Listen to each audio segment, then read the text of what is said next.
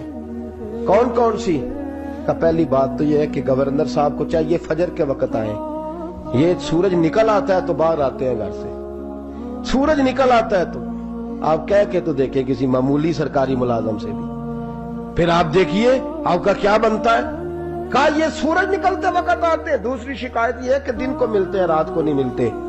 تیسری شکایت یہ ہے کہ مہینے میں ایک دن ملتے ہی نہیں گورنر صاحب۔ چوتھی شکایت ہے کہ روتے ہیں، کبھی کبھی اتنا روتے ہیں کہ بے ہوش ہو جاتے ہیں۔ حضرت فاروق اعظم نے کھڑا کر لیا، فرمایا صحیح تیری شکایات آئی ہیں، کہ حضور حکم۔ فرمایا سنا ہے، پہلے تو فجر کے وقت آ جاتا تھا لوگوں کے مسائل سننے، اب تو سورج نکلتے وقت آتا ہے۔ کہ حضور بیوی بیمار ہو گئی ہے اور گھر میں نوکر تو ہے کوئی نہیں، تو میں سویرے اٹھتا ہوں تو پہلے ناشتہ بناتا ہوں، بچوں کو کھلاتا ہوں۔ اس عورت نے 35 سال میرے ساتھ وفا کی ہے، اب چارپائی پہ ہے تو میں اس کے منہ میں لقمے ڈالتا ہوں۔ کہا اسے کھانا کھلا کے جب وہ دعا دیتی ہے تو پھر نکلتا ہوں۔ تو کہا سنا ہے تو ہفتے میں ایک دن ملتا ہی نہیں، مہینے میں۔ کہنے لگے حضرت جی جب مدینے سے آیا تھا تو ایک کرتا اور ایک تامت ساتھ لایا تھا، مجھے آج 2.5 سال ہو گئے ہیں، میں نیا لباس نہیں خرید پایا۔ میں نے عرض کی میں اس دھرتی پہ بسنے والے لوگوں کی داستان سنا رہا ہوں۔ کہا میں اپنی تامت دھو کر خشک ہونے کو ڈال دیتا ہوں، اسے آدھا دن لگ جاتا ہے، خشک ہوتی ہے تو تامت پہن کے قمیض دھو لیتا ہوں اور پھر قمیض ڈال دیتا ہوں۔ حضرت جی سارا دن بیت جاتا ہے تو باہر نہیں آ پاتا۔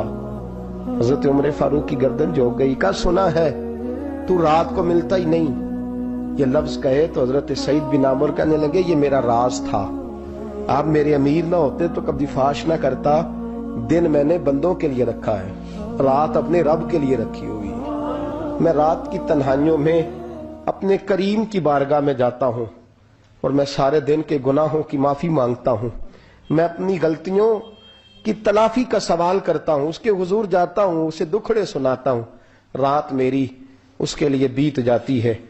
حضرت عمر کی اور گردن جھک گئی۔ فرمایا یہ بتا کہ تو ملتا ہی نہیں، کبھی کبھی تو روتا ہے اور بے ہوش ہو جاتا ہے؟ کہ حضرت جی 40 سال کی عمر میں کلمہ پڑھا ہے، جب 40 سال کے پچھلے گناہ یاد آتے ہیں تو پھر میں ضبط نہیں کر پاتا، وہ خطائیں، وہ پاپ، وہ جرم، وہ خطائیں جب سوچتا ہوں نا کہ رب کھڑا کر کے پوچھے گا بتا یہ جرم کیوں کیا، تو وہ احساس مجھے پریشان کر دیتا ہے۔ حضرت جی میں پھر برداشت نہیں کر پاتا، پھر میں تڑپ اٹھتا ہوں، میری یہ کوتاہیاں ہیں، بتائیے کیا کہتے ہیں؟ حضرت فاروق اعظم نے گردن اٹھائی تو آنکھوں میں آنسو تھے، کہنے لگے یا اللہ مجھے اس جیسے کچھ اور گورنر بھی عطا فرما، یا اللہ اس جیسے کچھ اور گورنر بھی۔ عزیزو اپنا حال کیا ہے؟ ملک شام جب فتح ہوا تو حضرت سعد بن ابی وقاص رضی اللہ تعالیٰ عنہ کہتے ہیں کہ کچھ لوگ مجھے کہنے لگے کہ ہم آپ سے معاملات طے نہیں کریں گے، ہم جزیہ دیں گے، ٹیکس دیں گے، اسلامی حکومت کے زیر اثر آئیں گے، لیکن آپ سے معاملات طے نہیں کریں گے، اپنے امیر کو بلائیے۔ تو حضرت سیدنا سعد بن ابی وقاص کہتے ہیں میں نے خط لکھا، فرماتے خط لکھا حضرت عمر کو، میں نے کہا جناب آئیے، جواب میں حضرت عمر نے خط میں جواب لکھا کہ فلان دن فلان تاریخ فلان وقت میں ملک کے شام پہنچ جاؤں گا۔ حضرت سیدنا عمر چلے گھر سے، ایک غلام، ایک گھوڑا، ایک نیزہ۔ حضرت فاروق اعظم نے کچھ کھجوریں، خشک کھجوریں، کچھ سرکہ باندھ کے رکھ لیا رستے میں کھانے کو۔ یہ بادشاہی میں فقیری ہو رہی ہے، لاکھوں مربع میل کا حکمران ہے، کروڑوں اور اربوں روپے پاس پڑے ہوئے، وہ ساری چیزیں رکھ لیں اور سیدنا عمر فاروق رضی اللہ تعالیٰ عنہ چلنے لگے۔ اب غلام سے کہنے لگے بھئی میرا گھوڑا ذرا ماڑا ہے، کمزور ہے، طے کر لیں اتنے میل تو گھوڑے پہ بیٹھے گا میں پیدل چلوں گا، پھر اتنے میل میں گھوڑے پہ بیٹھوں گا تو پیدل چلے گا۔ ملک شام پہنچنے کا وقت آ گیا، جب وقت آیا تو پیدل چلنے کی سواری حضرت عمر کی تھی، ان کی باری تھی پیدل چلنے کی، اور سواری پر سوار ہونے کی باری غلام کی تھی۔ کہ لوگ رشتے کرتے ہیں نا تو کرائے کی کار لے کے چلے جاتے ہیں، بعد میں وہ پوچھتے ہیں کہ تسی تے کار تے آئے سو، ہم اپنے آپ کو بنانے کے لیے جھوٹی انعام بھی خریدنی پڑے تو خریدنے سے ہم پرہیز. ہم جو بتاتے ہیں وہ ہم ہوتے نہیں، اور جو ہوتے ہیں وہ ہم بتاتے. حضرت سیدنا عمر فاروق رضی اللہ تعالیٰ عنہ سواری پہ غلام ہے، خود پیدل ہے، اور حال کیا ہے؟ بارش ہوئی تھی تو کچھ پانی کھڑا تھا چھوٹے چھوٹے جوہڑوں میں، چھوٹے چھوٹے تالاب بنے ہوئے تھے، پانی کھڑا تھا. تو حضرت عمر فاروق رضی اللہ تعالیٰ چمڑے کے جوتے پہنے، وہ جوتے دونوں اتار کے تو بغل میں دبا لیے. حضرت سعد بن ابی وقاص فرماتے ہیں اسی بغل میں نیزہ رکھ لیا اور تامت تھوڑا اونچا کر لیا کہ پانی سے چلنا ہے، اور غلام کو گھوڑے پہ بٹھایا ہے اور گھوڑے کی لگام پکڑی ہے تو یوں پیچھے رکھی ہوئی. اور حضرت سیدنا فاروق اعظم رضی اللہ تعالیٰ عنہ آ رہے ہیں. غلام کہنے لگا حضور لوگ دیکھ رہے ہیں، مہربانی کریں بیٹھ جائیں. فرمانے لگے نہیں، باری تیری ہے، تو ہی بیٹھے گا. اس نے کہا حضور نہیں، وہ تو ٹھیک ہے، کوئی باری فرض تو نہیں نہ ہو گئی، آپ مہربانی کریں آپ آ جائیں، ذرا لوگ آ رہے ہیں. فرمایا تمہیں کہا نا. غلام کا تھا میں نے تیسری دفعہ کہا تو حضرت عمر نے جلال سے دیکھا، اور جناب عمر کا جلال تو زمین کانپنے لگ جاتی تھی. کہتے ہیں کہا حضور آپ آ جائیں، تو کہتے تجھے کہا ہے نا چپ کر کے بیٹھا رہے. کہتے ہیں میں گھوڑے پہ ہی کانپنے لگا. غلام اب حضرت سعد بن ابی وقاص کہتے ہیں سورج غروب ہو رہا تھا، شعائیں پانی میں پڑ رہی تھی. حضرت عمر پانی سے، میں نے غور سے دیکھا تو دوڑا گیا. جا کے نا بچے نہیں مشورہ دیتے ابا جی کو، ابا جی انج نہیں کریدا، دور بدل گیا جی. کہتے میں دوڑا گیا اور جا کر کے حضرت سیدنا عمر فاروق کو کہا حضور مہربانی کریں، ٹھیک ہے آپ کی درویشی سے کون آگاہ نہیں، وزیر کھڑے ہیں، سفیر کھڑے ہیں، بڑے بڑے عمراء، بڑے بڑے ملکوں کے حکمران ہیں، آپ مہربانی کریں یہ تامت ذرا نیچا کریں، اور جوتا پہن لیں، اگر خراب ہو گیا تو اللہ نیا بھی دے دے گا، اور مہربانی کریں ذرا غلام کو کہیں نیچے آ جائے. حضرت عمر کہنے لگے تمہیں کیا تکلیف ہے؟ کہا حضرت جی وہ وزیر مشیر کھڑے ہیں، یہودی ہیں، عیسائی ہیں، نجرانی ہیں، وہ بڑے بڑے مذاہب کے اور بڑے بڑے ملکوں کے ہیں، آپ کا بڑا نام سنا ہے. حضرت سیدنا سعد بن ابی وقاص فرماتے ہیں میرے ساتھ اتنا ترش رویہ حضرت عمر کا پہلے کبھی نہیں ہوا.